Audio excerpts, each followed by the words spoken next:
everybody, Sean from Media Assault here, and this week I'm going to be doing a review of one of the more influential movies in horror history, really. You already know the name by the title of the video, but it is 1941's The Wolfman. And the concept of a werewolf obviously didn't arise from this film. Numerous stories and folklore and legends and whatnot, but this is the movie that basically set the rules or made the rules for all of the werewolf movies that were to come after it. The basic stuff, okay, you kill a werewolf by using a silver bullet. Obviously a full moon is what affects the change from human to wolf. The five-pointed star that can be seen by the person who is the werewolf on the victim, on their next victim's hand before they are killed. Those types of things. Wolfman, the 1941 version, very, very basic story. Basically, you've got Larry Talbot, who is played by Lon Chaney Jr.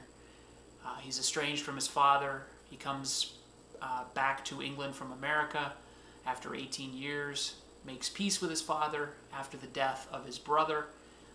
They put their past behind them. They agree that bygones are bygones, and that's the end of that. Then Larry meets a girl named Gwen, and he tries to impress her. He takes her to a fortune teller, and the fortune teller is played by Bela Lugosi, also happens to be a werewolf. And the night they go to see the fortune teller, it happens to be a full moon. So Bela the fortune teller turns into a wolfman or a werewolf and kills Gwen's friend, Jenny. Larry tries to save Jenny, kills the wolf, unknowingly killing a werewolf, but is also bitten in the process, and of course becomes a werewolf himself. That's the whole story, really.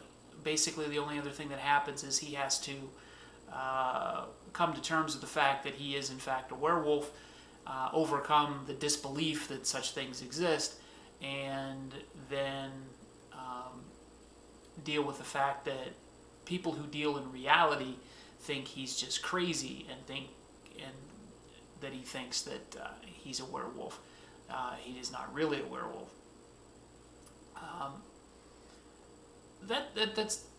That's it. This movie was remade in 2010, and they put a lot of unnecessary crap into it. A lot of blood and gore, a lot of unnecessary subplots, a ridiculous addition to the father character. None of that stuff is necessary. This movie is an hour and 10 minutes of tight, compact storytelling. Blast through it, no unnecessary garbage, and it tells a great story. And when it's over, the credit comes up, the end. That's it. You're not left with any doubts about what's going on. That's one of the great things about this movie is the storytelling aspect. It is one thing followed by another, and that's the end of the story. It takes place, I think, over the course of 3 days. And if you really want to compare and contrast what's wrong with Hollywood remakes versus the original, take this 1941 version of The Wolfman and put it up against the 2010 version of The Wolfman, and you will see pretty much spelled out why movies don't necessarily need to be remade. Now, I understand that the current crop of movie fans, younger people, will not appreciate this movie because it's in black and white. It's not widescreen. It's it's not in high definition stereo, whatever. And I understand that. every generation needs their version of a particular movie, or somebody who's going to go to the movies for the first time as a kid, they're going to see the newer version of the film and take it as their own. I understand that. But there's nothing wrong with going back and appreciating the classics, and that's what I would like to encourage everybody to do with this version of the film. Go back, find this film, and watch it, and just see where the current crop of werewolf movies and the current version of the Wolfman came from. Know your roots, know your classics. This is a classic.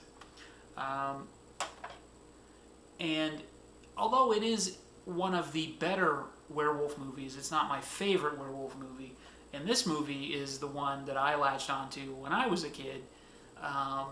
American Werewolf in London. This is one of my favorite movies of all time. And there are people who will probably say that, oh geez, this stinks compared to The Wolfman. And they'd be wrong. But I just want to emphasize that I understand that people who are brought up now are obviously going to have their favorites and maybe think that the current Wolfman is a good movie. But at least know where it came from.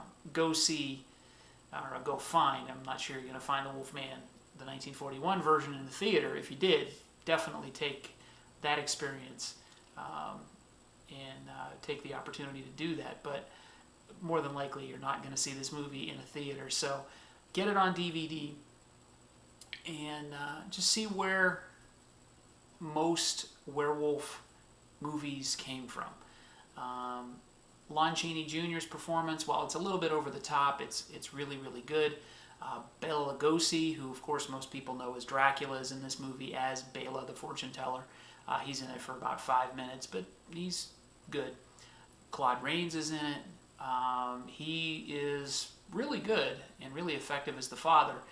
And this version of the father character is so much better and so much more uncomplicated than the current version played by Anthony Hopkins. They just totally screwed that character up.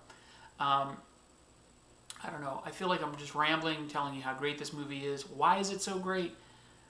Again, it's the compact storytelling, the performance of Lon Chaney Jr., the very simple but still effective special effects. Sure, the new ones got better special effects. I'll give you that.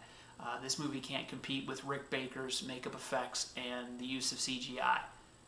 I'm not going to even try to pretend that this movie, the 1941 version, has great special effects. It doesn't. But it does use them sparingly. It doesn't use them as a crutch. And there isn't a ton of blood and gore in this movie. There's no blood in this movie. There's no gore in this movie, and it's still fairly effective as a story. Is it going to scare you? No. It's not scary. But it's still good. A movie can not scare the crap out of you and still be effective.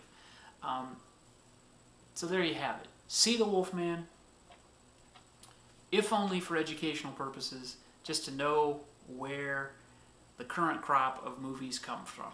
I hate to sound like I'm beating a dead horse, but you got to know your roots. So check out The Wolfman.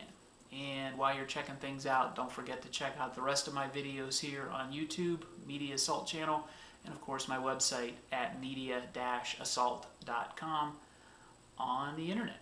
So take it easy and subscribe, and have a great day. Thanks.